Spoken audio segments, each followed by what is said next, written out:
Expliquer que les sols avaient besoin d'une ration de matière fraîche quotidienne. C'est le modèle de la forêt. Et ça, c'est essentiel.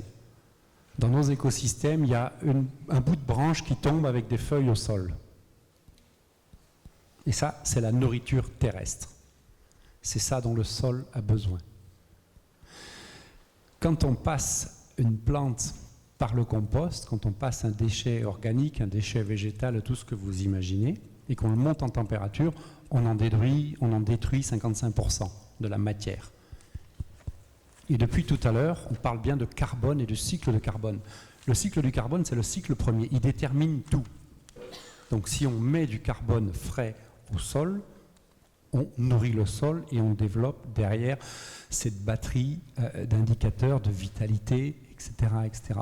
Si on fait monter cette matière en température, on la détruit, on détruit sa substance première et on sort ce carbone qu'on envoie dans l'atmosphère.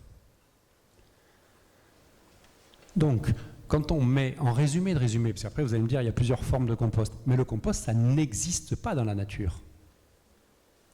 Le problème des plantes, c'est que leur génome est la moindre plante et un génome bien supérieur au nôtre. Donc nous, on pense qu'il faut l'arroser, qu'on pense qu'elle va être malade, qu'il faut l'engraisser, qu'il faut la tutorer. Dans nos systèmes d'un mot qu'on n'a pas utilisé encore, tout ce que nous faisons là, ça s'appelle de la permaculture, de la culture permanente.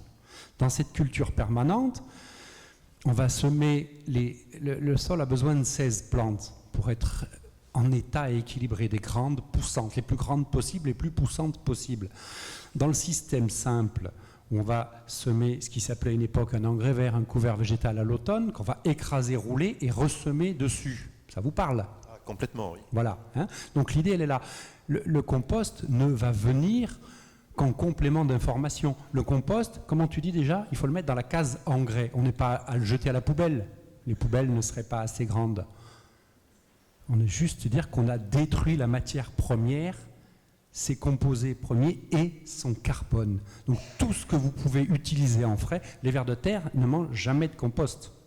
Hein, puisqu'on parle bien du triptyque, une plante, un ver de terre, des micro-organismes, des bactéries, des champignons. On met bien le compost dans une phase engrais, c'est-à-dire le compost va être actif sur la plante tout de suite. Si vous plantez des salades dans un tas de compost, ça pousse inéluctablement. Mais notre rôle premier est de nourrir le sol pour nourrir la plante, pour nourrir l'humanité. Voilà le geste de la matière fraîche le plus possible. On ne pourra pas toutes les matières, on est bien d'accord. On ne pourra pas, et on vient un petit peu le dire.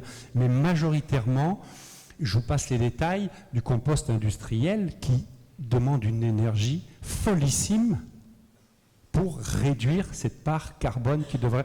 On retourne, on endaine, on arrose, on transporte, on retransporte, on épand. Ce qui nous intéresse dans cette boucle-là, puisque tout ça vous parle, hein, ces couverts végétaux, ces engrais verts, c'est de faire de la fertilité in situ. La fertilité in situ, et les arbres en font évidemment grandement partie.